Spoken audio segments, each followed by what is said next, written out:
Welcome to Game Crunch, your weekly video game podcast. My name is Mike Anastasia, and with me today we have Nick. Hello. And Brandon. Hey. We're talking about games and things. What? No, Just the way. Hey. Like I can't be bothered. Oh yeah, I Nick love- saw the new Sonic movie this He week. did, Yeah. didn't he? I did. And he's got Chrono Cross, the remaster. to talk about. One of Like, these things is good. The answer might surprise you. So Chrono Cross is the good one? Yeah, I'm actually surprised if it's Chrono Cross. Yeah, that would be the surprising one. Yeah, that would be the surprising one. But then again, I watch Digital Foundry, so I already know the answer. Yeah. For those of you who don't watch Digital Foundry, one of these things might surprise you. Or expect Square Or maybe Enix's you remix. could just expect the worst because it's Square Enix. That's also Yeah. true. I feel like they are consistently awful at things, and everyone's like, no, dude. They Final Fantasy 14's really good, It is. and We'll talk about they had that Final Fantasy 7 remake. It came out like 2-3 years ago. Are you including the FF7 remake under the good panel? Many people actually really like the remake, so I'm just saying that's what people might say, my dude. I gotcha. I would actually include Stranger in Paradise under the good panel. Just for but the hat. I honestly think it's one of those things that's like, what the fuck is this? This shouldn't exist, and I kind of here for it. It's kind of a lot like Metal Gear Solid Revengeance was. It has that same feeling, where it's like, it's so ridiculous that I can't help but love it. It's the hat. Probably is. You're probably right. It's the hat, man. Yeah. I want the hat Yep. now. Just like I found out that Lost Judgment came with a skateboard deck. That's fucking rad. Right? It's sick. Yeah, I like that. Yeah, I wish I would have got that version. What the fuck? Well, as they say, you snooze, you lose, Brandon. Yeah, you're right. Shut up. Okay, anyway, moving on. Anyways, I think we sufficiently teed Nick up, so Yeah, let's go. tell us about your things, Nick. Okay. So I'm gonna talk about the good first. The good Sega. And then we'll talk about the bad. Yeah, if I could do Well, that. Square maybe Enix. Chrono Cross is Chrono Cross is bad, but Sonic 2 is that bad. You know what's That Chrono funny? Cross is actually good. That would be just the most hilarious switch up if you're like, hey guys, I know Chrono Cross, terrible, Sonic 2, fucking beefed it. But no, so I saw Sonic the Hedgehog 2 Mhm. Friday, and it's fantastic. It's Is honestly- it really? It's so I can't remember if I asked you guys this or not. Have either of you seen the first one? Yes. I don't know. No, Mike, you haven't. Yeah. Okay, so I'm gonna say this.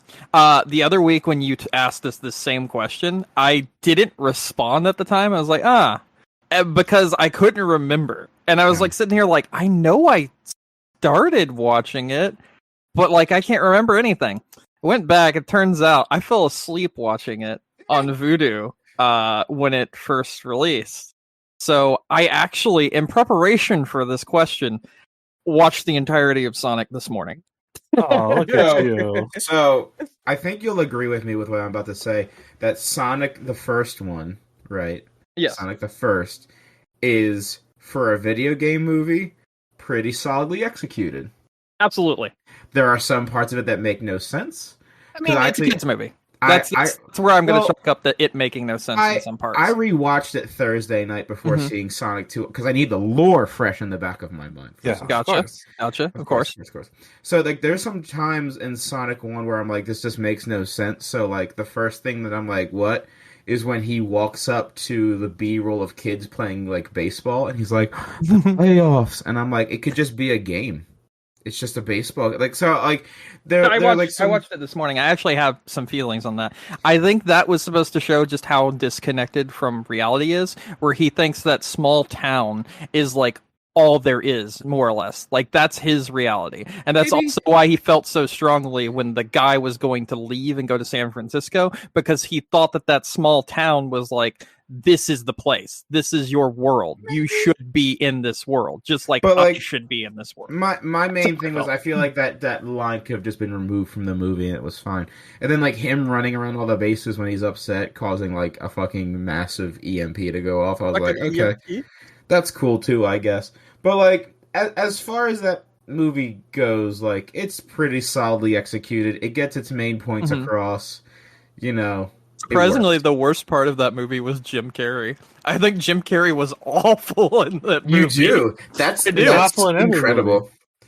So No, my problem with Jim Carrey is he's so unlikable that I can't laugh at his jokes because all of his jokes are just putting everyone down because he's better than them. And it's not in a funny way. It's in like this is a garbage human being way. And I couldn't laugh at it. I could only be like disgusted and annoyed by him. The problem with Jim Carrey, right, is that he basically has one character and it's just obnoxious. And then depending on what movie he's in, the needle of obnoxious sways either one way to another, because you could be like Ace Ventura obnoxious, where he's like obnoxious and like goofy, or you could have him in like The Mask, where he's obnoxious and unhinged, or you know, this movie where he's obnoxious and super pompous. So it's like everything he does, except for like that movie, The Number 23. I love that movie. He's just obnoxious. Like that's just him. He's There's just actually another thing that I would highly recommend you watching of his. It's called Kidding. It's where he is a children's television show host, and he's like lived his whole life as a children's television show host. So he's very like sheltered and this kind of thing and that kind of thing. Mm-hmm. And it's very difficult for him to deal with hard hitting things. Okay. So he tries to break everything down, no matter how like depressing and absolutely destructive it is, to explain it in like layman's terms for kids. And like watching someone go through the stuff that he goes through, like it's a very, very sad series, but it's actually very, very well done. And I don't think he's obnoxious in it. I think he's like actually kind of relatable, because it's you're watching someone more or less who's like stunted because of his job and everything, not know how to deal with things and like having to go through this, that, and the other, and all these hard-hitting things that happen to him throughout the series. It's very, very good. It was like a Showtime series or something, I don't think he was ever obnoxious in that, much like in The Number 23. What I will say is, save for a few examples, he mainly has the same... He's the same character in every movie, more or less. Yeah, I mean, Eternal Sunshine of the Spotless Mind. I also think he's not in that. Except a few standouts. Yeah. I actually enjoy him in the Sonic movie. I feel like it's kind of hard to kind of create a character for Robotnik, because I mean, like, you and I have played the games, and like he seems like that he could be that kind of person, but like you don't really know. So I mean, like I don't really argue with the direction they took him. Oh no, I'm not mad about the direction. I just don't find it enjoyable. That's his fine. Character, and I think that's the point. And I'm just like, okay. But I also saw like when I was watching the first movie, I noticed that like with Robotnik, he's also. It's difficult for him to show any kind of emotion, and that's like his unhingedness. Because like, there's even one part where like his like lackey like brings him a coffee. He's like, "I'll stop your coffees," and he's just like screaming in his face and has him like pinned against the wall and everything. Is being very intimidating and rude and mean. But that's not what he's saying, and it's like this man just doesn't know how to handle emotion. So, but he's just annoying. But that was my take on it. But yeah, either way. Except for a few different things, like the first movie, pretty solid. It sticks the landing. It is enjoyable. The second one for me was at least a couple of ticks higher on the scale. So like, whereas like the first movie was maybe like a C minus ish, C minus. Yeah, I would actually go like C plus B minus. I liked it a lot. Actually, I wouldn't give it a B at all. I kind of. So I'm looking at it from like its target demographic, and like if I were to watch it from its target demographic, that is a much more. That movie's a lot more respectable to its target demographic than a lot Yes. of other kids movies. Yes. And as such, I think it'd be an enjoyable movie to watch with like the kids and that sort of thing. If you had like nephews, nieces, whatever, like that would be something I'd be like, okay, this is fine. And it doesn't feel like it's just treating them like they're fucking idiots. My my grade for Sonic 2 would be bare minimum an A. Wow, that is incredible. So what's really good about this movie is like you kind of delve more into Robotnik's like devious side a bit. It shows more of like the kind of character that you come to expect from him. Knuckles is fantastic. What I love about Knuckles is like, you know how most shows try to portray him as like this idiot fucking dopey guy who just knows nothing because he's like unga bunga. In this movie, he's legitimately just like he's more alien from another planet who doesn't understand like if an alien came to like the planet today and you were like, hey, pound it, like they wouldn't understand what that means, right? Like they don't understand things. So like he's not stupid, he just doesn't get like human behaviors. So like are they giving him kind of like a Drax kind of thing? Not in a sense, yes, but not as like Drax is really over the top. goofy. Drax is goofy about it. Yeah, Yes. absolutely. Yeah. Whereas like Knuckles' whole backstory, and you get this from the beginning of the movie, so I'm not really spoiling anything. Like if you play a Sonic game, you kind of get the general gist of Knuckles. Is obviously he wants to protect the Master Emerald. The Master Emerald is a key plot point in this movie, and he's just doing what he can to find it and protect it. But like at one point, like him and Robotnik shake hands on something, and he just like crushes Robotnik's hand because he doesn't understand the concept of a handshake. Because he's like this super powerful warrior who's been trained all of his life to just kill and murder. But he's like, it's one of the few times in Sonic media outside of the games that like I feel like we've got a good representation of who Knuckles is as a character. So it's like it's really great. Tails is pretty spot on as well. They do a great job of making him like the what's the word I'm looking for here? Because like Tails to me has always been like he's like the little kid who looks up to Sonic. So there's like definitely a lot of that like I don't want to use that word, not like mentor mentee relationship, but like he like looks up to like Sonic. sidekick, but Yeah, not what you're looking for either. Well, I like Tails is like infatuated with Sonic because he thinks Sonic's like the greatest thing. So like more so like a little brother to a big brother, I guess, if that makes sense. Like he just sees Sonic as like this super amazing person. Like the whole reason he came there was to help him. But you get a lot of his personality traits from the game. So like he's super smart and really good with like making tech and whatnot. But he's also like not the most outgoing when it comes to doing like super actiony type things. So Sonic has to push him a little bit.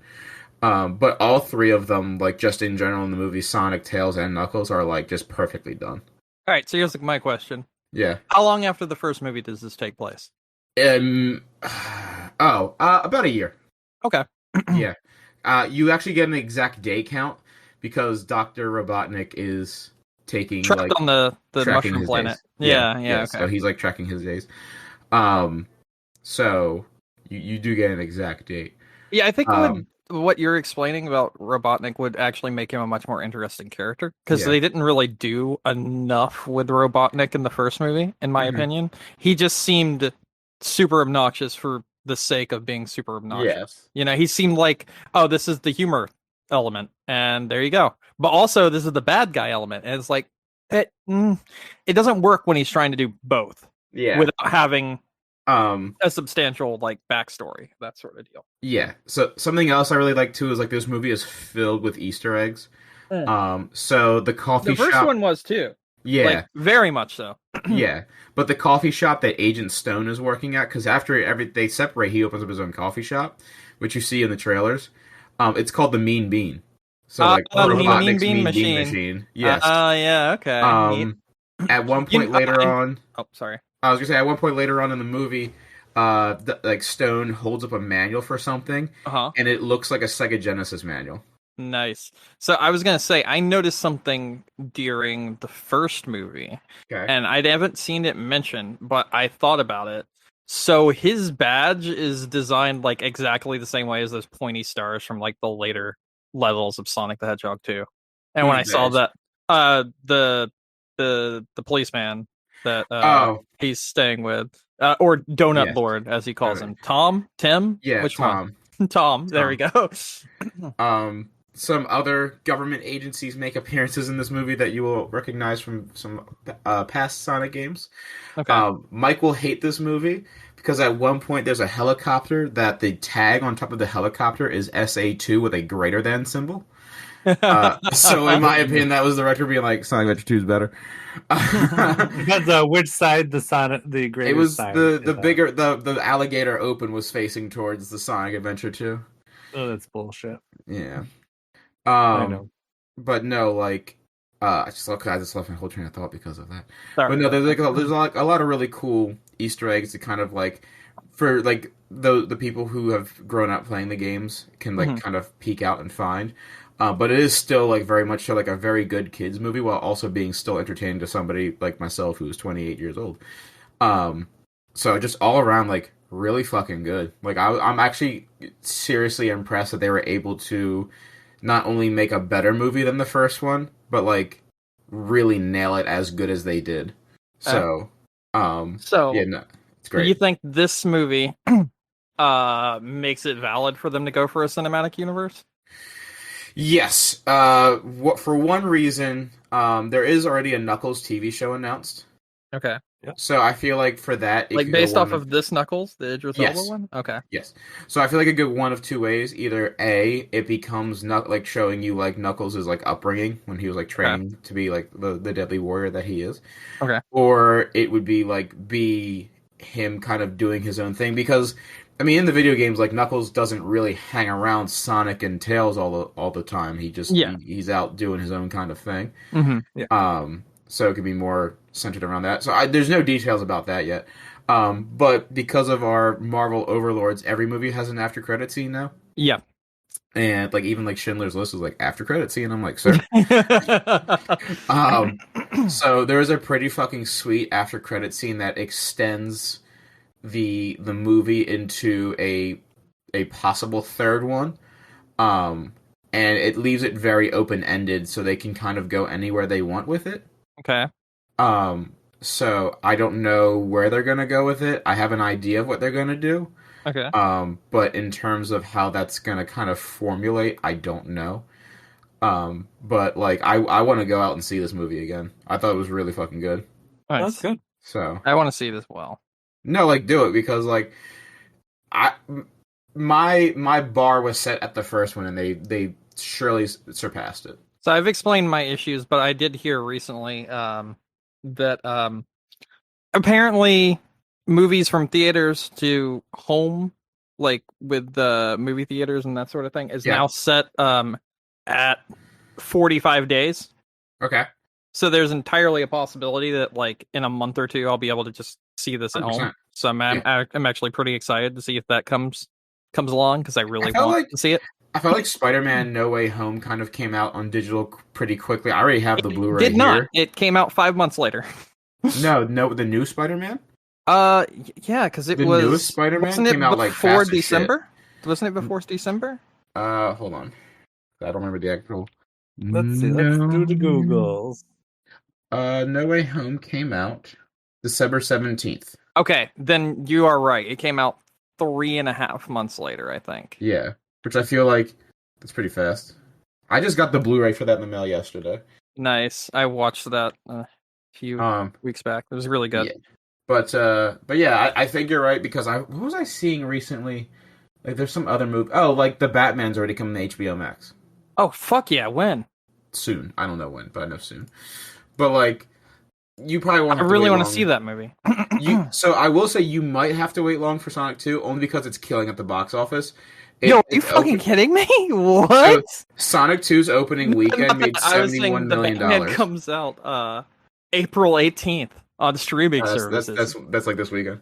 Yeah, that's crazy. But yeah, no. So Sonic 2 made $71 million in its opening weekend, which is $10 million more than the film's first opening weekend, the first film's Mhm. opening weekend, and the biggest opening for a video game adaptation ever.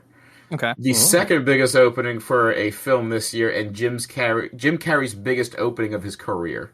Wow. Wow. That's a lot of bigs. So what movie beat it this year? The Batman, or was it something else? Probably not the Batman. Definitely not Morbius. No. Hold on. Biggest. Let me do another Goog. Biggest movie of all time. No, opening of 2022. Oh, it was the Batman. Oh, okay, that's what I thought. Because yeah, I would have said Spider-Man, but that was in December. So They're counting it for some reason because it's like that weird cutoff. well, if they did, then it would probably be Spider-Man, right? Or did the Batman actually they're beat out Spider-Man? counting. So that's gross. I don't know if that's like maybe they're going by opening weekend. Hmm. Yeah. So that's probably why. But I mean, anyway, I'm excited to see the Batman. I'm gonna take 4 hours out of my day and sit Yeah. down and watch some Batman. I mean, I love Batman. Well, okay, that's a lie. I love the comics of Batman. Yeah. The character of Batman's pretty fucking boring, but everything built around Batman is so entertaining and so Oh, yeah. interesting. But yeah, so go see Sonic. Go support that movie because it's actually very fucking good, and I can tell the director at least is he gives a shit about Like the universe. Halo people.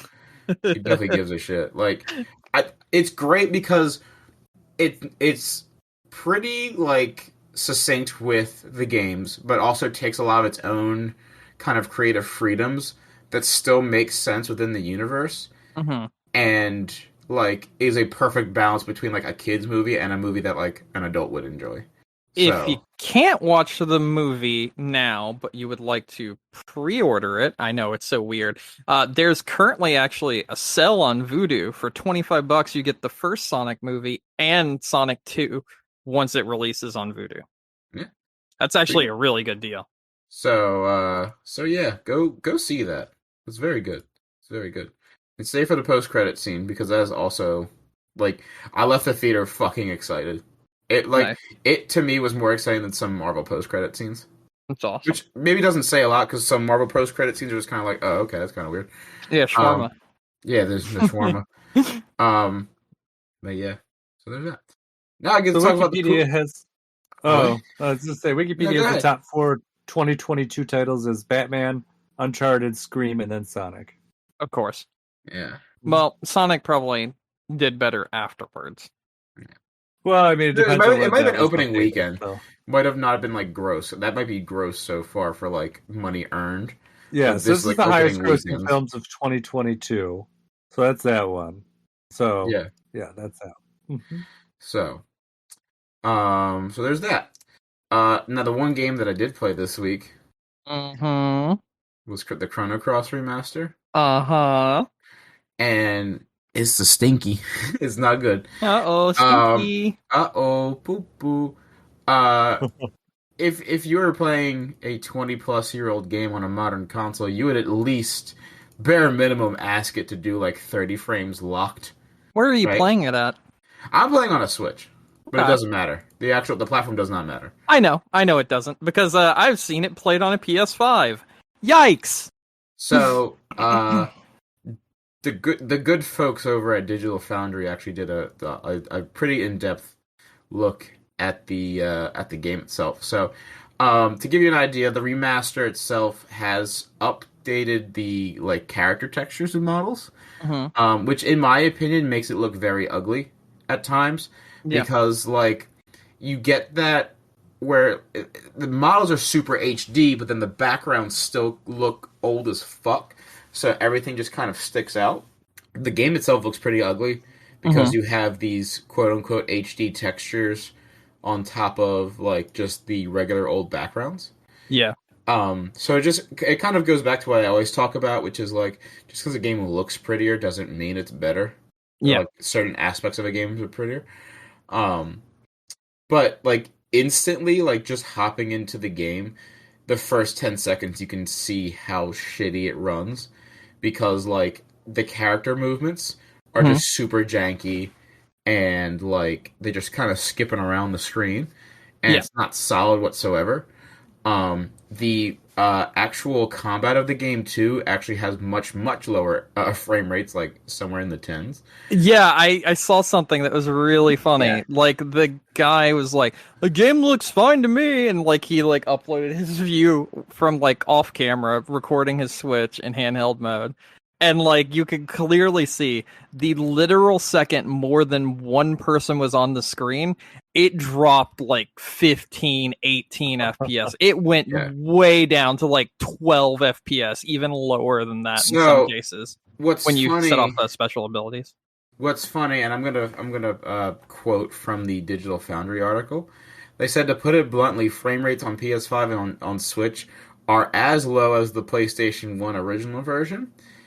And there's times where if you're in the new quote unquote new graphics mode, the frame rates actually dip worse than the PS1 game. Yeah. That's impressive. That's as Digital Foundry's called something in the past. They actually did it on April Fool's Day episode. That's what I call dynamic frame rate. Yes. So it just, no matter what you're playing it on, it just looks like shit and plays like shit. So, you know, it really brings into question, one, like, who okayed it, first off, right? Yeah. Second off, like, I appreciate what they're doing in a sense of, like, you want to make an older game available for people to play. Great. Love that idea. But you gotta make it worth it, because then this is the time where people are gonna go and download ROMs and emulate them on their own, because I guarantee you can get this game running perfectly fine on your PC. So, Nick, I'm going to ask you a question.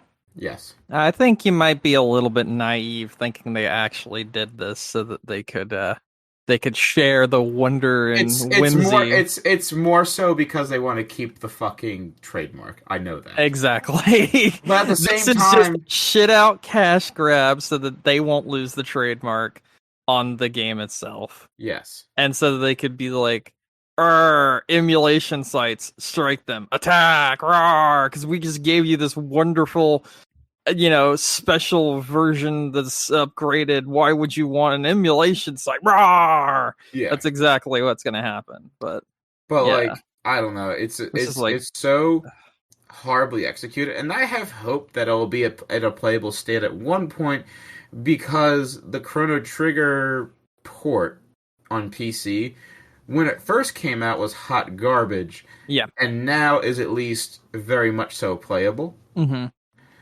But that took like well over a year. Yeah. So like, I would say don't buy it now unless you really want to play the Radical Dreamers text adventure. Is Square Enix just incompetent? Yes. I agree. That's a hard question to answer, and I will say that because it seems like certain sections of Square Enix are incompetent. Because, like, I mean, we were joking about it, but like, 14 is very, very good and is on the right track and works. I think that's because of the people that are working on it. You're right. What I mean is, Square Enix as a company, are they incompetent? That's what I mean. Because like, I'm not going to count individual developers, because the guy who made Final Fantasy 14, when he couldn't release the expansion on time recently, he like broke down crying, apologizing to people. Yes. It's very obvious that he cares about his work, and his team cares about it as well. That's a passion project, and it's very, very obvious. But when you look at Square Enix as a whole, you look at Square Enix, what did they put out? They put out a shit working version of Nier on PC. Yep. They canceled the entirety of Deus Ex because it didn't sell as well, and then they moved that team over to Marvel's Avengers, which was a fucking microtransaction shitty ass disaster. They put out Final Fantasy VII Remake as a episodic game that hasn't had a new anything in 3 years, nor does it have any plans for anything outside of a small 2 to 4 hour DLC that was released with the PS5 version, oh boy, they put out incompetent PC ports such as Final Fantasy VII Remake, such as Strangers in Paradise, such as pretty much fucking anything. They also only seem to be releasing their games at start on Epic Game Store, just in general, which at this point, whatever. But they're clearly doing it because they want more money, and then they're not making them more money, and they're like, well, then there's no reason for us to actually fix our games, and they never fix them, and the community has to fix it for them. And like they've made these other decisions, like they were like, we think we're gonna put NFTs in our games, and the person in Final Fantasy 14 was like, I would like to clarify, I have nothing to do with this. Please, it's not me. I'm not the one saying this. So he's sitting there dodging this bullets left, right, and center, while all like Square Enix as a whole is just doing everything to shoot themselves in the fucking face. Not even in the foot. They're shooting themselves in the face repeatedly. And it just seems like they can't do anything right over the last, like, I don't know, 4 or 5 years. I think they're done with the Tomb Raider franchise because it didn't make as many sales as they wanted. New game announced. Oh, they did? Okay. Yeah, there's a new game being made in Unreal 5. You're right. I remember that now. Sorry about that. They were going to be done originally after the second one. Sorry about that. That was my mistake. You're right. But like, just if they don't see mountains of cash, they don't give a shit. Well, what's weird to me, but they don't put the money back into their products either. Well, no. What's weird to me is that like the games that work, they just seem to ignore that formula and keep trying the formulas of the games that fail.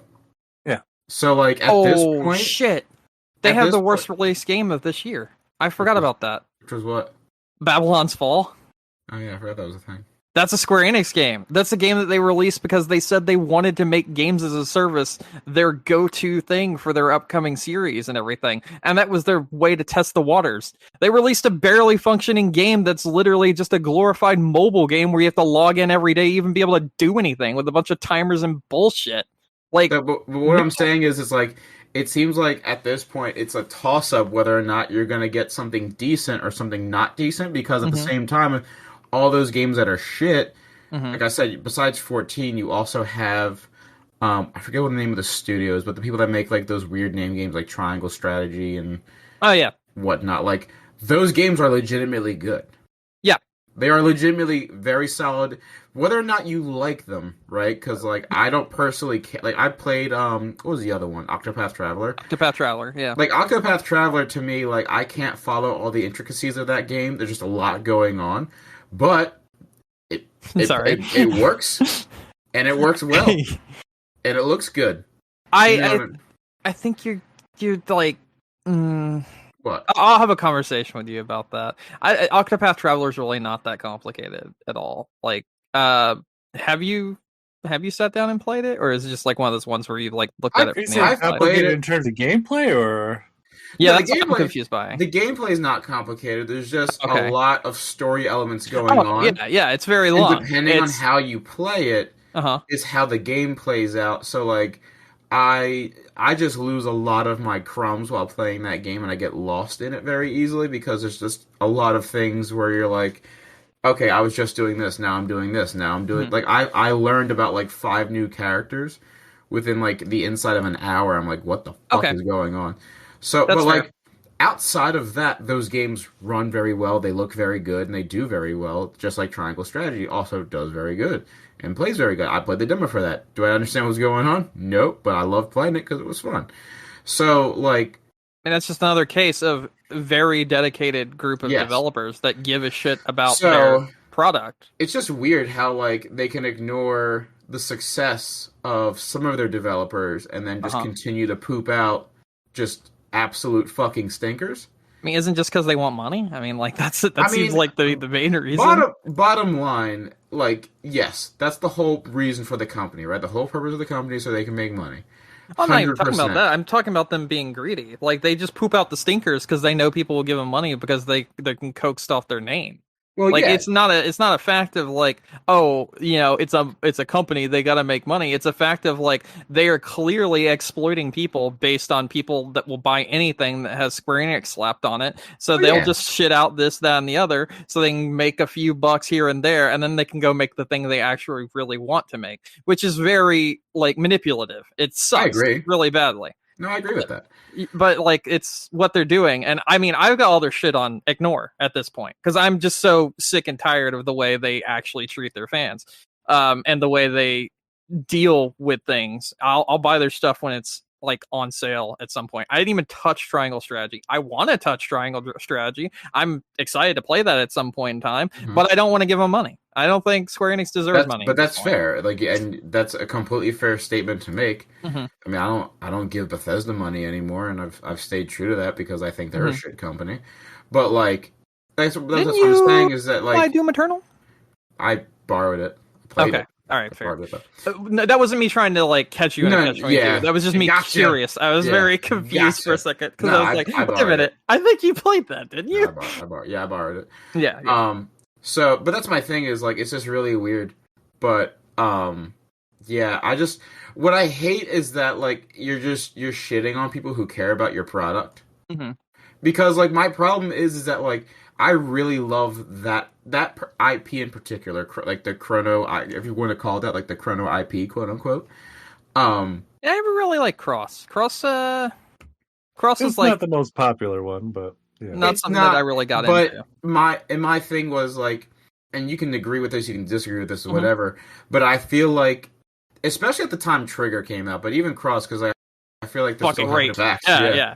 No, let's see. Yeah, okay, that's what I thought. Yeah, Chrono Cross and Final Fantasy VIII are made on the same engine, and I really felt like Chrono Cross was just we need to shit something out to keep the IP.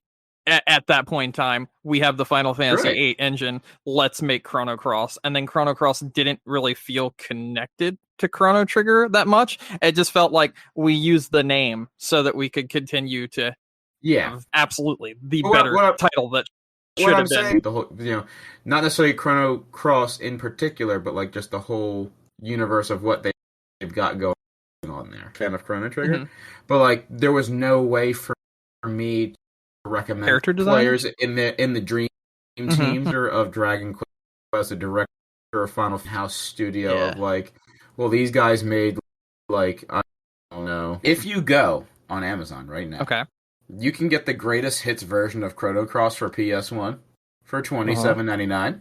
So, like, Square Enix, just buy a copy of your game from Amazon, and then put that on a cartridge or a download with like PSX, right? And then just turn that dial up a little bit, and then you're good. Yeah, I mean that's the big issue with this. It's just, you know what I mean?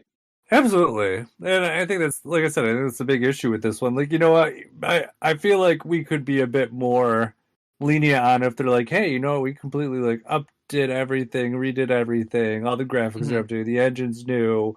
You know, we have some frame rate issues, whatever. No. I'm just saying maybe a little bit, Brandon. But this is like, it's literally, Listen, it's like, I could say this is the second the one. lowest bar for game like this is the porting. second game that's tried to do this in like 6 months. And I'm going to say, no, I am way past Brandon, giving a shit at this point for I see a remaster of such and such game. And then it's like, yeah, it's actually worse than the other one. I see what he's saying in the sense of like, like if FF7 Remake came out and they were like, holy shit, like there's some pretty decent technical issues with this that we got to get fixed. Okay, sure. Like you can't compare the remake of 7 to the original 7 and be like, wow, the same problem still exists. I'm not comparing that, but I'm also saying I ain't giving them any leeway. This is like gaming industry as a whole right now is doing cash grabs of remakes and then calling it a fucking day. They're just like, throw it on Unreal Engine, give me a paycheck, get fucked. And that is quite literally what's been happening with both this game. And if you recall, there was a certain Grand Theft Auto game that was released last year that was absolute garbage in every way, shape, and form. It's the same issue with that. It's like, they're not putting the effort into the front end. Mhm. So, like, with the back end shitty too, like, there's nothing you can give them credit for. Like, there's nothing we can give them No. credit for with And this my game. well, That's what I I'm was trying about to say. say was my main point is like if you poop out a remaster and like somehow issues from the first game 20 years ago still exist in the new game and are worse, sir. Yeah, that's an issue. Yeah, that's an issue. I can't give them. There's literally no slack in my rope that I can cut for them. But Yeah. but other areas you can. But like it's just it's goofy, and I'm really upset that it just like I wasn't expecting it to be that good, right? But I don't think the bar of expectation was this low at the same time. No, Like I knew it think was you'd going to be expect bad, it to but be- holy shit. Yeah, and I mean, you're playing on the Switch. I don't know if you played any of the other like re-release like PlayStation stuff on the Switch. Like, I played Final Fantasy VII on there, and it was like good. It was playable. I don't remember there being any like noticeable issues versus the original on there. Yeah. Like, it was that like that's what you would expect from something like this. Hey, you know, we like slightly up the resolution, but otherwise it's the same as it was before. I I'm think that's fairly all sure I would all really of expect. them actually are like play really well on Switch, like all the ones that released on Switch. But this one's just Well, like Final Fantasy VIII, even, you know, back to that one, if you remember, Mhm. they lost the source code for it.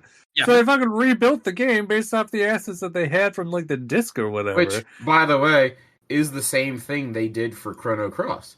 Because a lot of the original files went missing, they just really borked this one. why I do don't know. why do all these companies keep losing their files?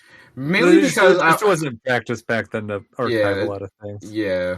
Okay, They didn't really It just archive got shit. stuck in a disc in someone's closet, and that's the end of it. all right, well, I have So- a question then, right? Because I'm actually genuinely curious about this.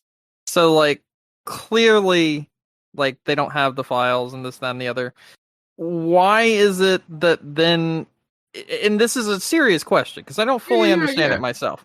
Why is it that then, like, people with, like, emulators, for instance, right, are able to just take, like, a ripped ROM and use, like, AI enhancing to, like, upscale it and make it look better than what these people are creating? Oh, that I can't answer. I don't understand. I really don't understand it. That's like what confuses me the most. Is like, yeah, we lost all the code and everything. Motherfucker, you just go online, download your game that you lost, upscale that shit, throw it on a disc, and people will buy it.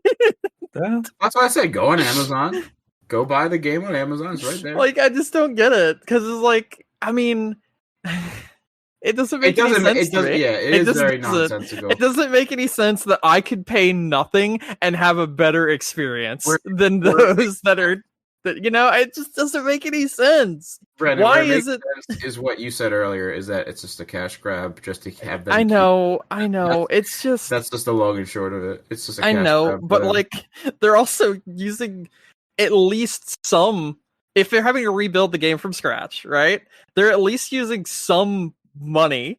Like, why not just be full on lazy and be like, yeah, we took this off the internet and fucking threw it on a disc. You can go shut the fuck up. like the credits will just be like, hey, shout out to this one dude.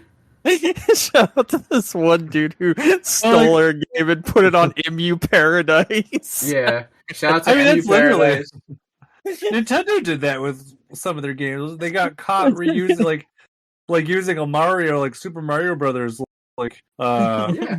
like ROM that someone downloaded from the internet. Like, I don't remember which one it was.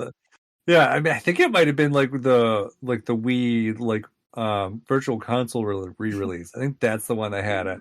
But yeah, they got caught doing that before too. Like, you know, they just don't have the assets. But I mean, I guess at least Why they don't shoved they it in just- there and it wasn't a complete shitbag. So Why don't they just work together with people and be like, listen, we're the actual company and we're gonna sell the product, but like, you know, maybe you can help us out. We'll turn a blind eye from your site for a few years. Yeah, you scratch my back, I scratch yours. People want to have the actual collector's edition and the special game and this, that, and the other. They can buy it straight from us. People don't give a shit. They can go download it from you and they'll have an inferior product because we actually put it on a disc that is a physical item that someone can have. And it's like, that makes a little bit too much sense.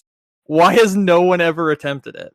I know, like, some indie devs have. Like, there's, like, been indie developers who have outright just uploaded their shit to pirated sites and been like, yo, if you can't buy this or whatever, here you go. Also, if you can in the future want to support us, and here's the link to our page where we're selling it and whatever. And like a lot of the time when people do that, the word of mouth travels around so much so that you make back your sales so much more so than just outright being like, I'm gonna strike down and attack everything that goes against us. And it's just weird to me that several companies, a lot of them are Japanese, and I know the way a lot of Japanese people think, so I guess it makes sense. But it's just like, guys, give it the fucking times. Come on. Yeah. But yeah, no, if you were hoping for a somewhat playable version of Chrono Cross on next-gen systems, I'm sorry, you have to wait a little bit. Or at all. Or just go download a ROM and... Honestly, at this point, just go download a ROM or buy the original version or something. I mean, the original PS1 version does run better, so like if you have like the hardware to run it. I mean, before PlayStation shuts down the servers, you could just go buy it on the PlayStation Store on PlayStation 3 or whatever and play it on the PSP, and you'd probably have a better time. Don't do that because actually, I should put this in news for later, but they are rescinding licenses on those games. Oh, they're taking them. What? Yeah. Hold on. What? Okay, hold on. I'll look it up while you guys talk, but I will find it. That's crazy to me, dude. Yeah, that's pretty wild. Did Sony just want everyone to steal their shit? Like, what? Well, I mean, I guess we'll see what Nick comes back with. Yeah, all right, Nick. Not Nick. Sorry, Mike. You go ahead. I already found it. Still eating at the moment, so I'll have my conversation after this. Okay, yeah. So I'll talk about mine. We can talk about that at the news, though, when we get there. But no. I haven't talked about my games yet. It'll be after you. Just let me finish. I said when we get to the news. All right, when we get there, eventually. Jesus, Brandon.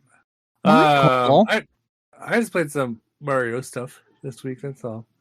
Like I said, I don't know. I was in a Mario mood. So what Mario stuff did you play? Are we talking like Mario teaches typing? Maybe Mario teaches. Maybe Mario is missing. Yeah, exactly. Yeah. Was he missing? Did you have Luigi go around all throughout the world looking for him, answering trivia questions so he could get tickets so they could go to places? Yeah, Mario was missing, but they found him in bed with your mom, Brandon. That's where he was. Well, I mean, Brandon, don't believe him. Italians aren't real.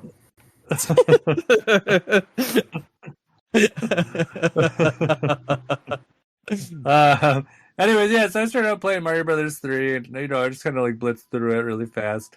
And then I was like, I don't know why. I felt like playing Mario Brothers 2. Like, not 2, but Lost Levels 2.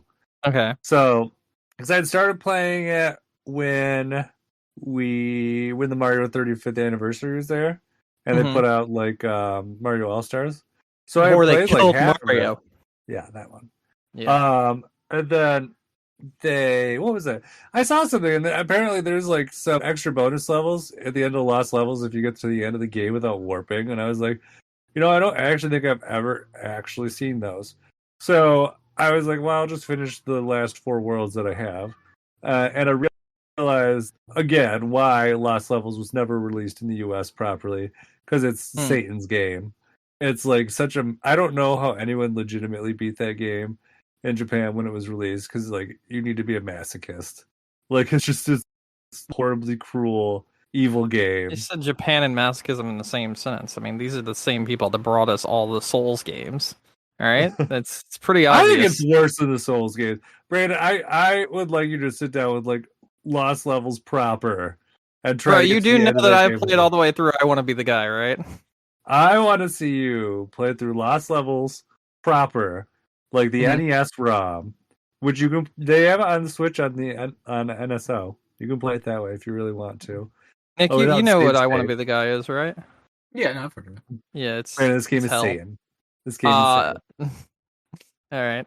It's absolutely insane. So anyways, I got through that, and then apparently there's 4 extra bonus worlds at the end, and they were not as exciting. But the game is still Satan. Like I don't have any nice things to say about Lost Levels anymore. It's always been one of those things where I'm like, oh, it's cool, you can play it. That's how I always felt about it. It's like, oh, it's cool, we can play like the new Mario Brothers levels, but they have like poison mushrooms or whatever. No, they're designed just to be incredibly evil and not fun, and I don't understand them. So But I did finish them, so I mean, I got that. That's cool. And then after that, I was like, I still want to play more Mario. Then I played Mario 64 and just blitzed through that in like a day or two. But but I learned when I went to go through and play it that so apparently they patched Mario 3D All Stars for the N64 controller, so you could use that. And I was like, oh, that's sweet. But it's got like one weird like hiccup. Like it doesn't include the rumble for some reason, which I don't understand. So they give you the Mario version, Mario 64, which has rumble, but for some reason the N64 controller is patched to work with it, but the rumble's not there. Huh. Don't know. Yeah, makes no sense. Plays great with the controller though. I can tell you that. Yeah, no rumble. And I went through. I don't know why. I actually was like, usually I kind of like when I play Mario 64, I usually go like pretty heavy on like the first like few like paintings, and just kind of like get all the stars in that one. But I don't know why. I was just feeling weird.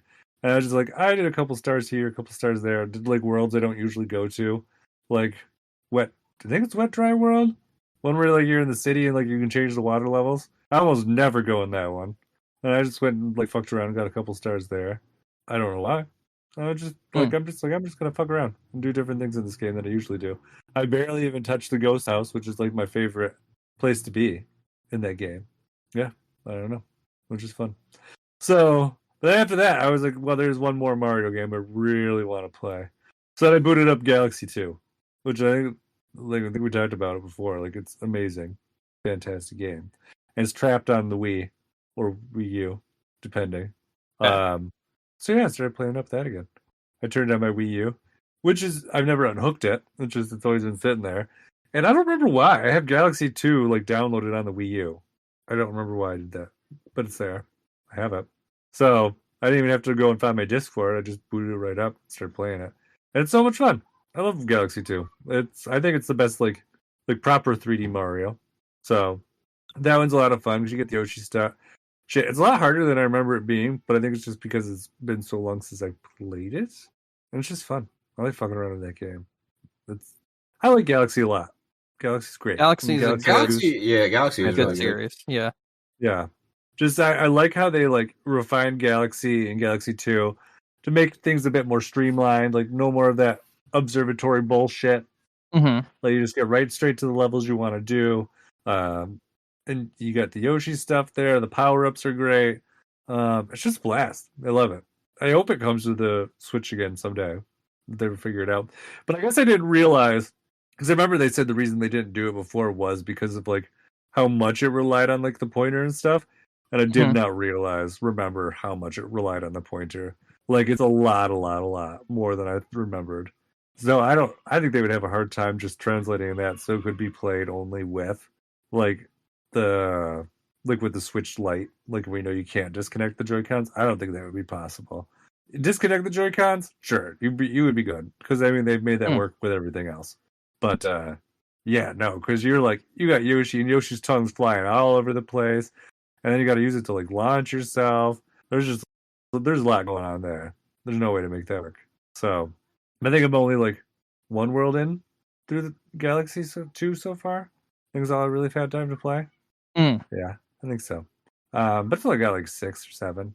I think I don't remember. But there's a shit ton there. I don't know how far I'm gonna go into it. I plan on beating it, but it's just as nice. I don't know. I just want a game where I can just like fuck around and like just be mindless for a little bit. And that's what Mario games have been this week. I see a little bit of like just like busy work game stuff without having to be like too busy. I'm not on an RPG right now. Just too much. So Mario it is. I thought about doing Majora's Mask too, but I was not feeling that either. Too much. So yeah, that's it. That's all. I just played Mario Boys. Okay. Yeah. So now it's your turn. Yeah, I'll talk about my games. So I played Devil Spire, and this game is interesting. It's very weird. So let me break this down for you. Okay. I got to give some backstory on what this is. So there's a game on PlayStation and PS2, I believe, called Kingsfield. Kingsfield is a first-person RPG, and it's what came before Dark Souls. It's actually made by FromSoft, even. it's like an open-ended, open-world RPG where you got all the stats and this, that, and the other same sort of stuff you'd have like with Dark Souls, but it's in first person instead. You can dodge, you can move out of the way, and that sort of deal. And yeah, it's like a first-person shooter, but with swords and other shit instead. And Devil Spire is actually a new game that released this year that is based off of Kingsfield. That is like a roguelite, sort of. So essentially the way it works is when you first start the game, you end up in a town after going through the little tutorial area, and then in the middle of the town is a big, huge like tower and whatnot. And your mission each time you start the game is to climb the tower. And when you're like playing normal mode, you got 25 floors to climb, and every 5 floors, I believe it is, there's a boss that you have to fight. And the world inside the tower itself is randomly generated, as most procedural like roguelites are. And yeah, it's pretty interesting the way this game works. So like you start off by building your character, so strength, dex, vitality, this, that, and the other. You build the character and you only have so many points you can put in, like any other RPG game. And once you've built your character, you then go into the tower. Depending on what character you chose, you're gonna like start with a weapon. And so like you're gonna have a random weapon that you start with. So if you like go in with a heavy character, you'll have like heavy like big maces or big hammers or that sort of thing. If you go like with a normal character, you'll have like a short sword and like a shield. So like right clicking blocks, that sort of deal, and left clicking attacks. And you can like use the block to parry just like you can in Souls games. But I mean, it's in first person and it's a roguelite, and it's actually quite a bit of fun. I picked this up very recently, and I've been playing it off and on a bit, trying to like understand it.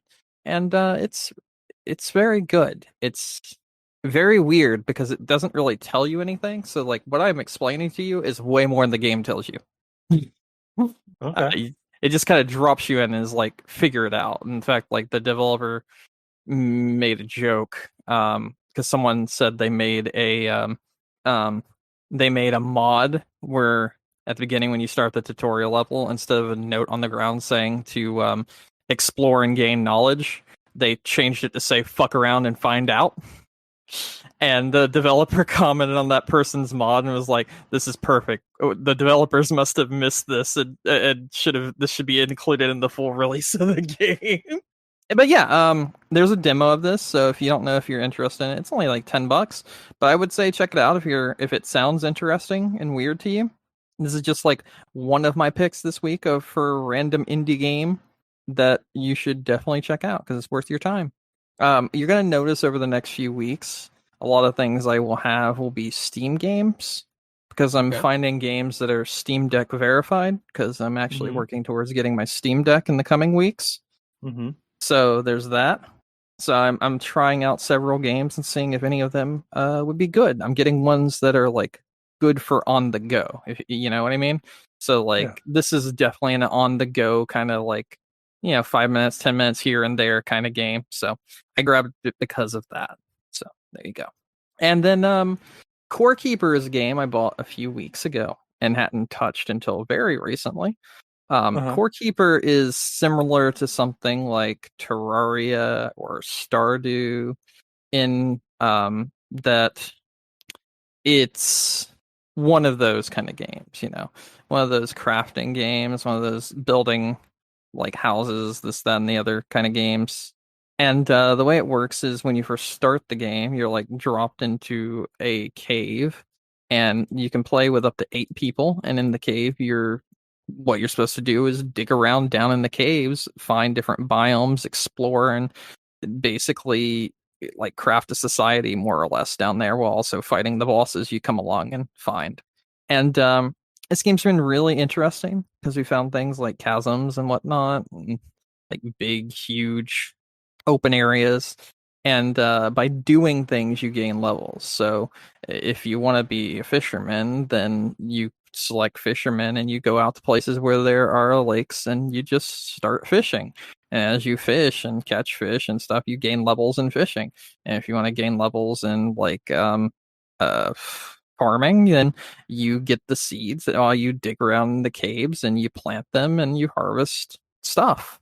And it's just a really interesting, and it feels familiar, but the concept is also different because whereas when you play something like Minecraft, it's like, yeah, go do whatever you want and that sort of thing. There's definitely a goal here. But you don't really know, much like with Devil Spire, what that goal is.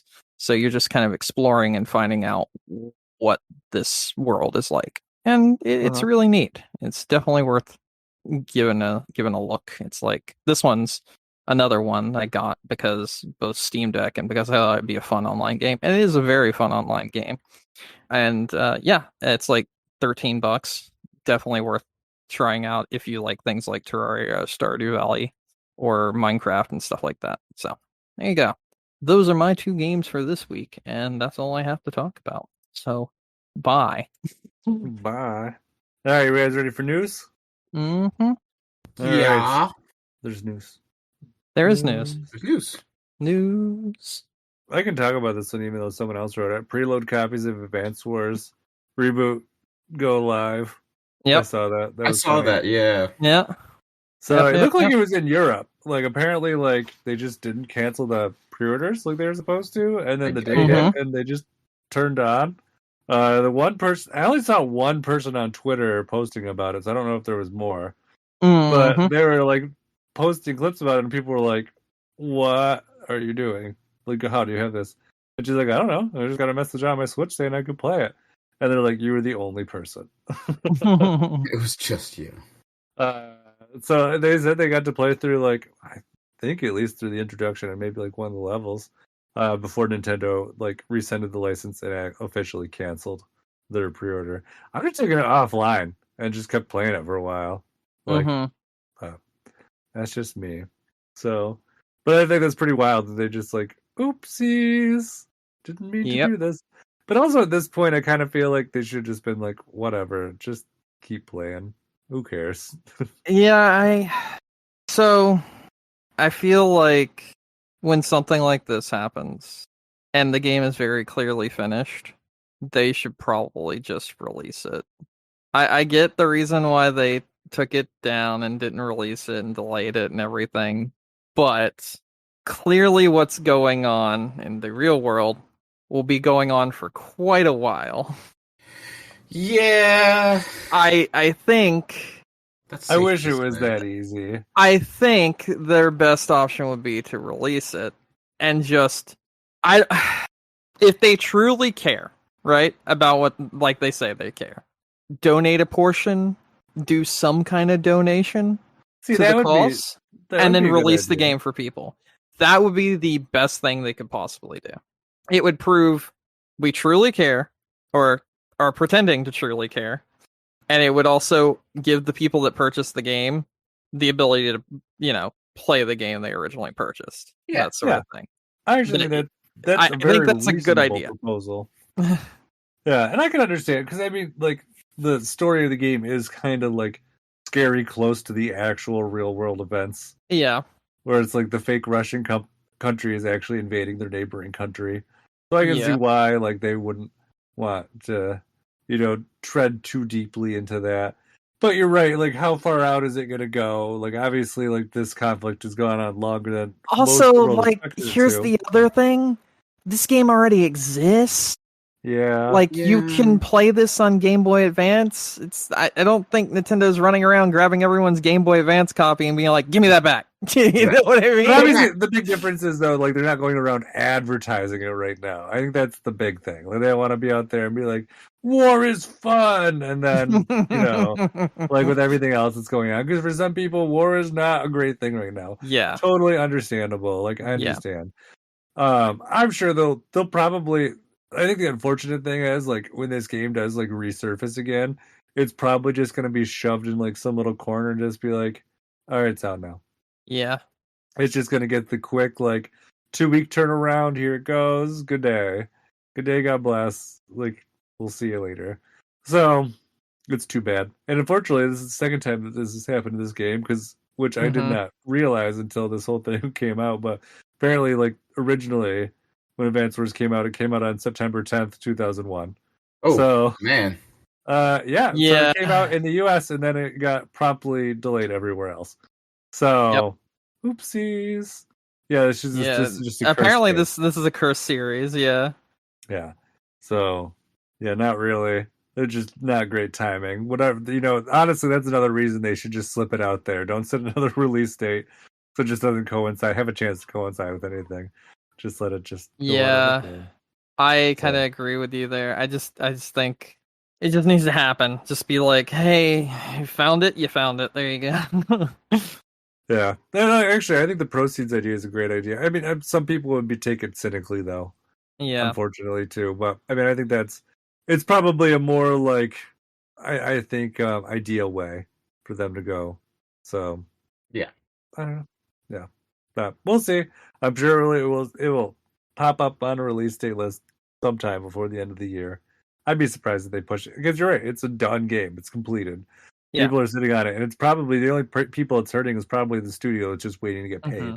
So, yeah. Anyways, Kingdom Hearts 4, real thing. That's a thing? Yeah. It sure is, isn't it? It might have Star Wars in it. That's what people say. I watched this trailer before we started, and I did too. I have several questions. Uh-huh. Did you Ask play your questions, Kingdom I'll Hearts answer 3? all of them. Okay, did you play Kingdom Hearts 3, Nope. Nick? No, because I heard it was terrible. Yeah, it was. It wasn't good. It wasn't bad, but it's like Kingdom Hearts 2 was actually really good, and Birth by Sleep was really fucking good. Mhm. But 3 was just like, it's very pretty and not much else is going on here. Apparently, the DLC is also very good in 3, but I have not played the DLC, so I can't talk on that. But apparently, I think the DLC takes place like right after 3, so I can't talk on that either. But Okay. if that is the case, then I'm guessing that's where fucking Sora gets isekai'd to. Yes. The fake version of our world. Because my one friend who was super, super into Kingdom Hearts, I kind of was like, hey, can you just kind of clue me in? And, like, from what it sounded like 3 had a pretty definitive ending. Maybe the DLC changed that? I don't know. That's what I'm wondering. Because I remember it having a pretty definitive ending. And then, like, they're pretty much, like, this person's, like, super into the universe, right? So, like, they're just kind of, like, they have their own theories of things, and he was just kind of like, yeah, I don't think they can really do much else. And then here we are, 4th one. So, yeah. I don't know. I mean, who knows? From what I'm seeing and what people are talking about, apparently Kingdom Hearts 4 is meant to embrace the canceled Final Fantasy Versus 13 ideas. So what became Final Fantasy? Nomura just won't let that 15? game die. He does not want that game to die, at least the original version. So that's what we're looking at for Kingdom Hearts 4, which makes me very confused.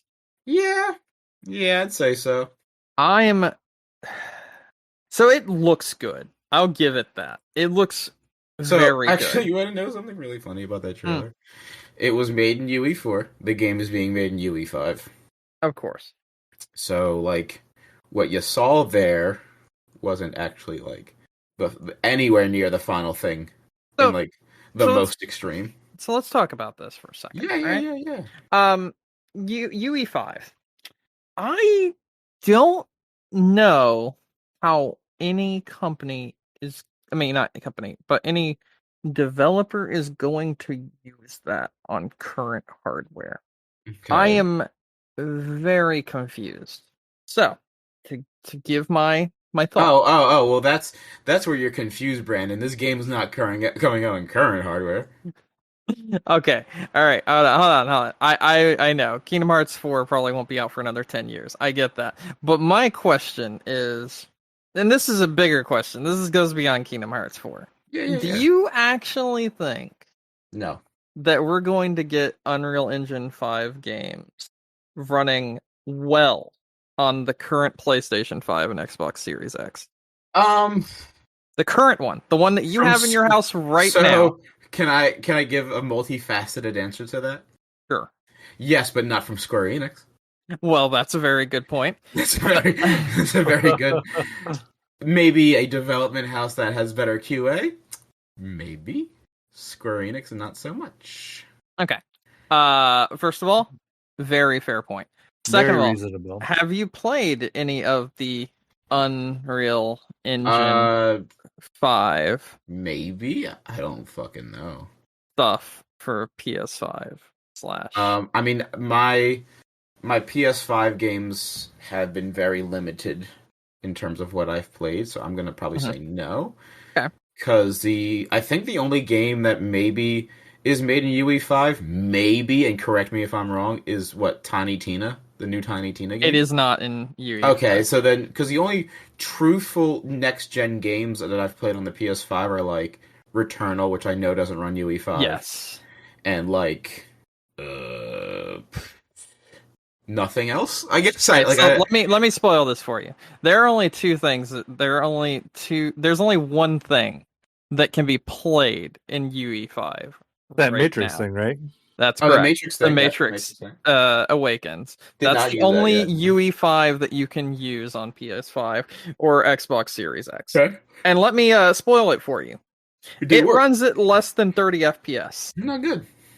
I don't think you could have a full game running in UE5 with that level of performance. Like, I just don't think it's acceptable unless we're going to go back to the I mean, you know what? Actually, with that level of performance and it being that bad with UE5 games, maybe Square Enix should make them. Well, okay, so here's my thing, right?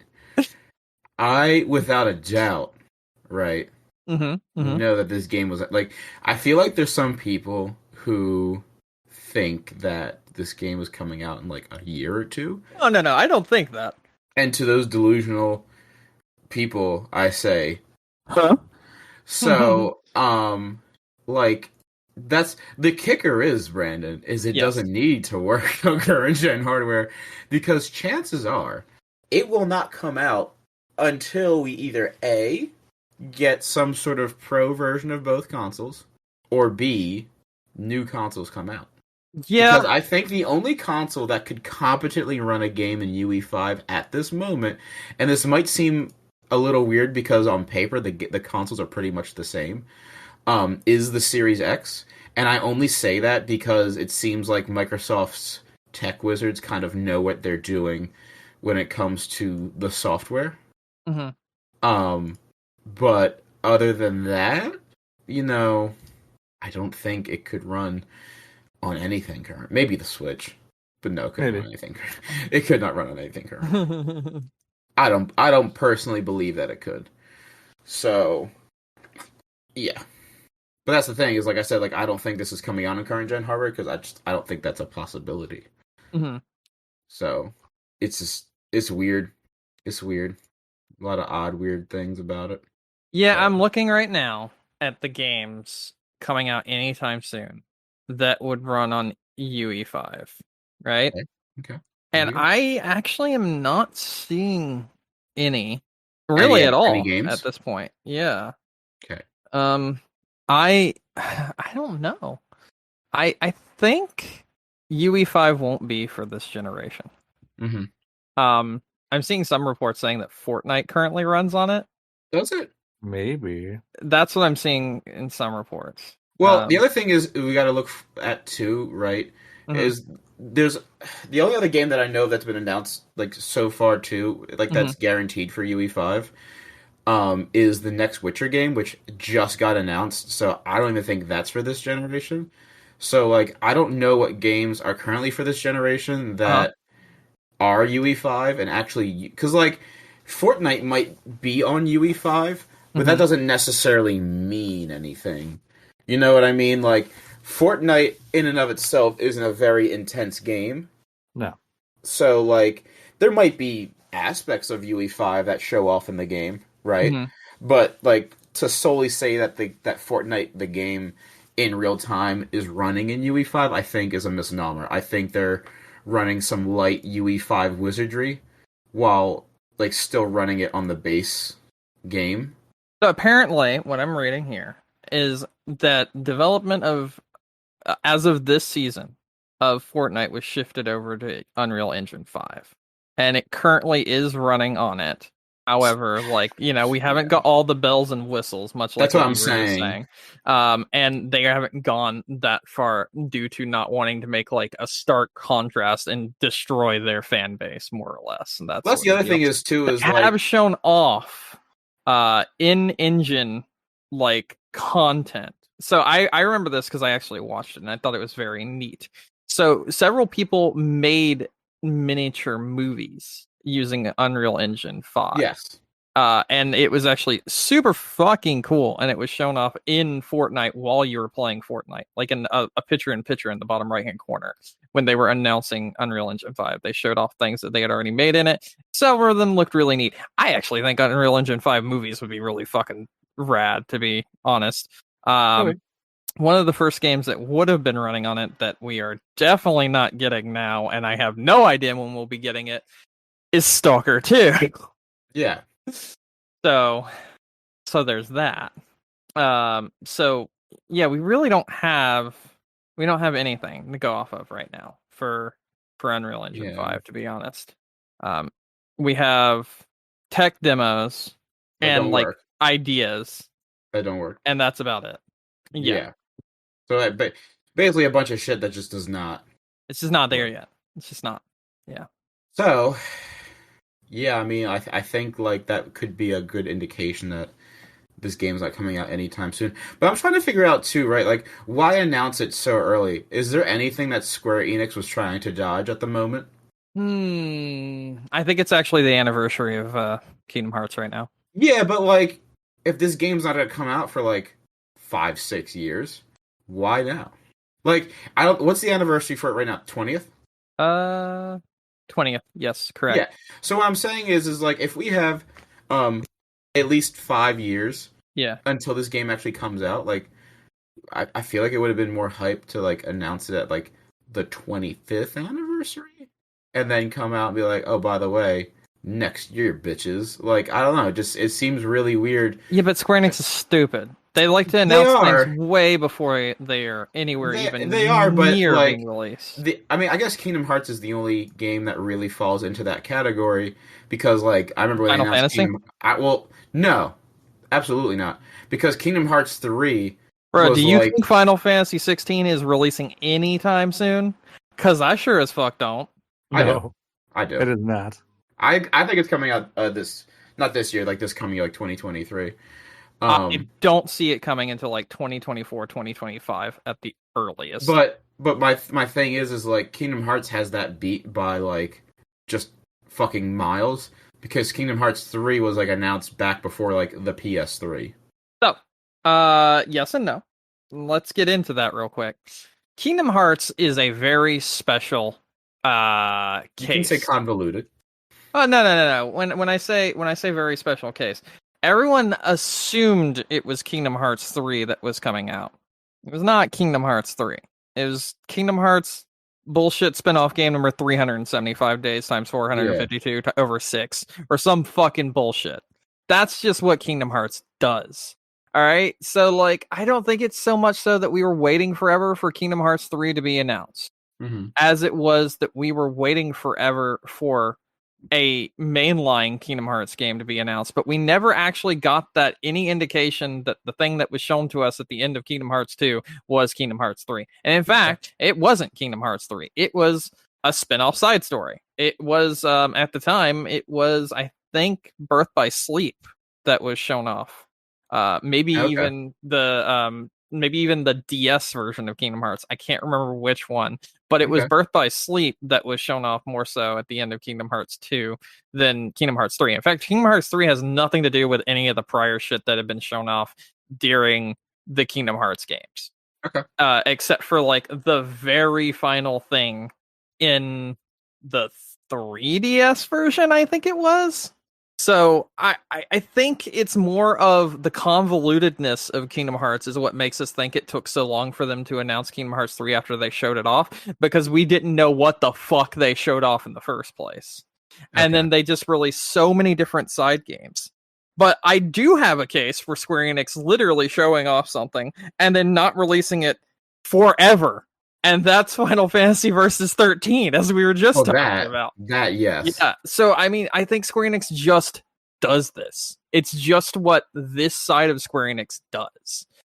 So I don't see this so much as like they're trying to dodge a bullet, unless you want to count the really shitty version of Chrono Cross. I mean, maybe, yeah. Because I don't think they've been reported as having any misgivings or anything recently that I can recall. Maybe they're trying to get ahead of it. Yeah. I mean, I don't think anything bad has come out about Square Enix. I think they've released shit games. And I think they were just like, hey, it's 20th anniversary. Hey, let's go ahead and announce Kingdom Hearts. When's it coming out? Who fucking knows? Bye. You know? Oh, man, I don't know. Because that's kind of what they do, just in general. Yeah. And no one was expecting it. No one was like hyped up like, oh shit, I can't wait, you know?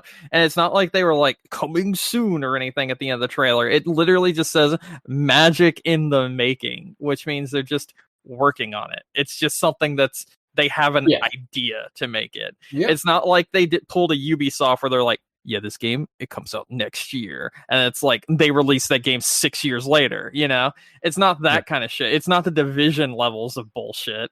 It's just... You're right. It's just what Square Enix does. It sucks. It's annoying. But at this point, I'm just like, Square Enix. Look at you being a fucking idiot again. That's nice. Yeah, that's fair. And don't get me wrong, I like a lot of Square Enix games. I actually think Kingdom Hearts 2 is a really good fucking game. I actually think the 3DS version of Kingdom Hearts is a lot of fucking fun. I think they've aged incredibly poorly. And I think the gameplay elements of Kingdom Hearts 3 is actually really fun. I just don't think it had any staying power, and I don't really know why. Kingdom Hearts 3 was just kind of bleh. Mm-hmm. It just really was. Maybe it was the shit Pirates of the Caribbean stage. Maybe. That probably was it. But just in general, I don't really think Kingdom Hearts is a bad series. I just think it's a bullshit series that doesn't know what it wants to be. Yeah, that's fair. I'm not really excited for Kingdom Hearts 4. I don't really care that much. But it's one of those things where I'm going to like look on with curiosity. Like, the fuck are you doing over there? What's going on over there? You know, happening over there. What are you doing? What are you doing? I mean, it could be like just a full kind of, you know, they wanted to finish up Sora's story or whatever, and maybe get the franchise ready for something more long term. Maybe. I don't know. Apparently, people are saying the ending scene is like Donald and Goofy going to hell to find someone. And I'm like, what the fuck? To hell. No, I'm like not even joking. Apparently, that's like the canon thing that's happening at the end of that trailer. And I'm like, what the fuck did I miss?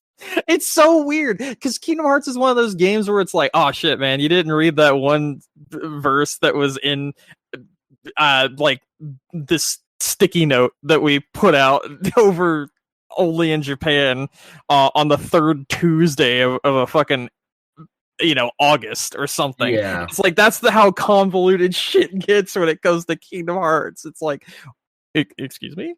Like, I think there was vast and like very important actual plot development in a mobile game that lasted 6 months and never came to America. And like you needed that. And like, yeah, you needed that. That's the issue with Kingdom Hearts in general, in my opinion.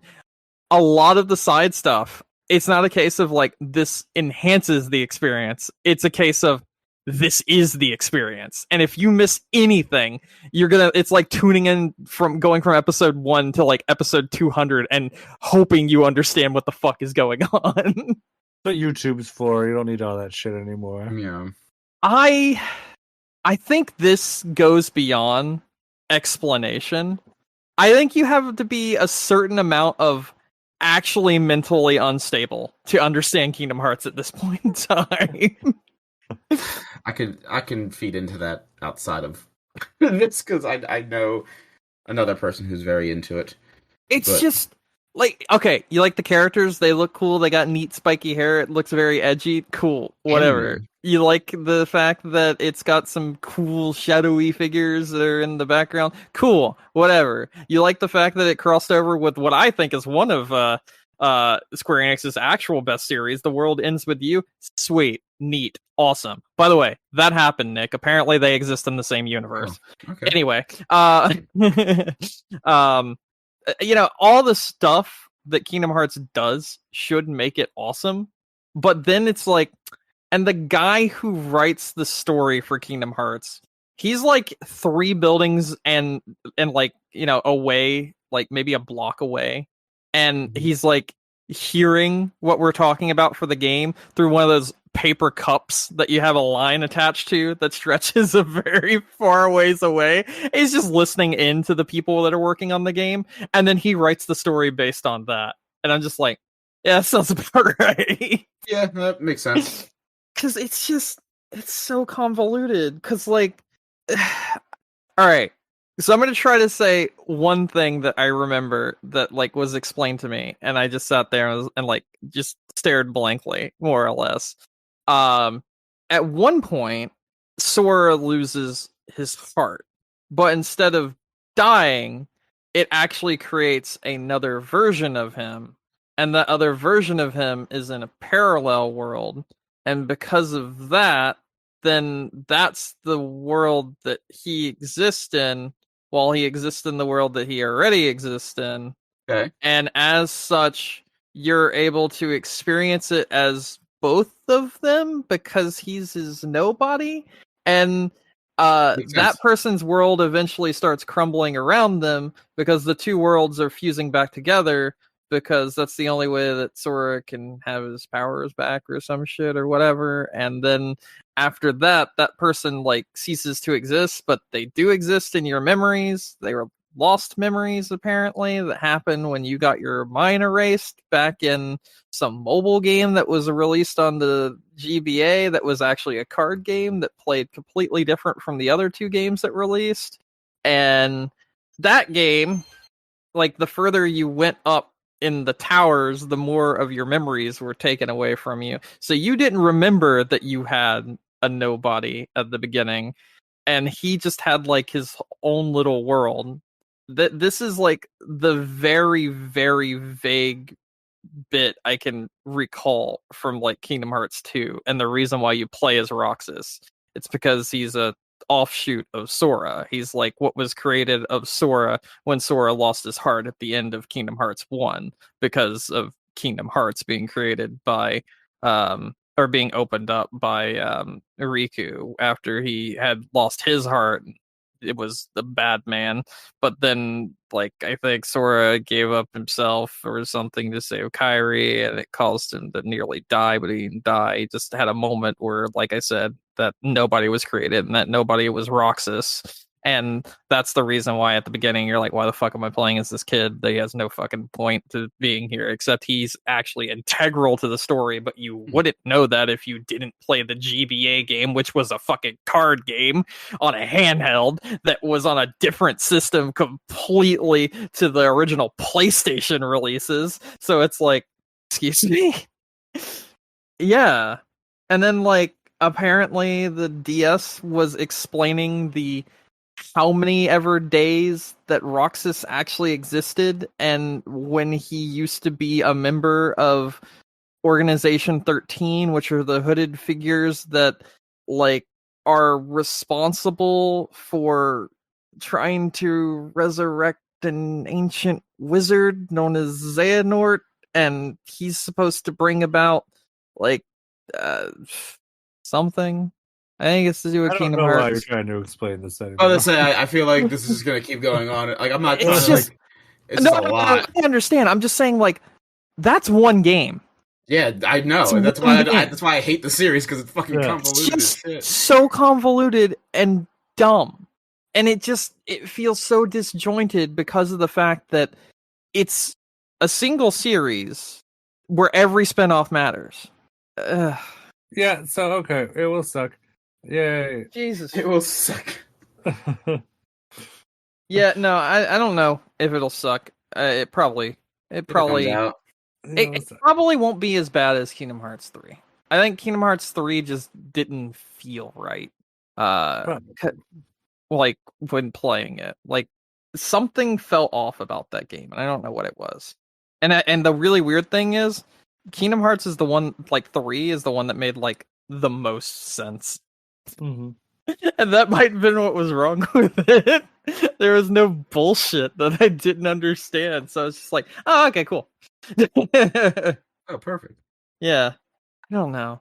So, yeah, let's just move on from that. Square Enix can't do anything right. We go back to Square Enix being incompetent. You know, I think that's what that bit of news had to do with, more or less. Yeah.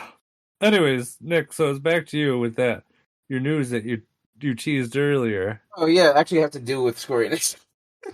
Yay. So, 3 Square Enix games in particular, had their digital license expire on PS3 and Vita. Oh. So some people who have downloads of Chrono Cross, Chrono Trigger, and Final Fantasy VI are unable to play their games because they are just expired. Other people also reported that they had issues with Rune Factory, Ocean, Super Street Fighter 4, Gex, Enter the Gecko, and for some, their entire digital library. So I don't know if this is just like a glitch or has anything to do with them like kind of poking around the back end. But yeah, so people have reported that they are unable to access their digital content. And this is the kind of thing that makes me always want to buy physical stuff all the time when it's available to me in like an easy to get way. Because of shit like this, because I'm like, they can just decide that it expires somehow, or it's like it becomes inaccessible somehow, and I'm just like, that doesn't make any sense. So, yep. But I thought it was interesting because it's like the particular games that were affected were games that were like, well, one came out recently, obviously the remaster. Yeah, Chrono Cross. Like, I see that. FF8, I think is that one of the games that like rumored to be remade? Final Fantasy VIII? Yeah, was it Final Fantasy VIII? Final Fantasy VIII was like a remake, technically. Nine's the one that's game. rumored to be getting an actual remake soon. Yeah, so like, I don't know if it's like a glitch on the back end, but there's also games involved in it that lead me to believe, like, are they like shutting them off so you have to buy? You know what I mean? Like, it just it seems weird. Yeah, it wouldn't surprise me. Who knows? But yeah, that is a thing. Yeah, is that all we got? That's the last bit of news that I had. Oh my goodness! You guys ready to wrap up? I am. Yeah, I'm. Or do you want to talk more? No. You don't even know what to say yet. Could be anything, like Kingdom Hearts story. I want to talk about more Kingdom Hearts story. I have to go to work tomorrow, so we cannot talk more Kingdom Hearts story. Yeah, you'll still be in work, and I'll be explaining it. Yeah, I was like, guys, I gotta use the bathroom real quick, and then like, I'll come back, and then Mickey, and I'm like, oh, okay, let me just. Anyways, thank you everyone for listening to us tonight. Don't forget you can find us on iTunes, Stitcher, Google, Amazon, iTunes, wherever you get your podcasts. If you want to reach out to us, we're on Facebook or Twitter. Or you can send us an email, gamecrunchcast@gmail.com. Brandon. Hello. Any final thoughts? No, I think I'm good. I'm actually reading up on this stuff right now that Nick was talking about. It looks like it was like done on purpose, like very much so. And several people are thinking that several of these titles will be the ones of the new PlayStation Plus service, and that they're getting rid of them to try to force people to use it. It's like, that's really fucking scummy if that actually happens. Could be. Maybe. We'll see.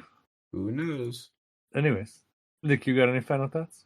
I've got nothing. All right. Well, with that said, my name is Mike Anastasia. You can find me online. I'm Clutch Penguin on Twitter or your favorite gaming console. And until next week, game on. Video games. Game on.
Wow. It happened to a shit ton of games, huh?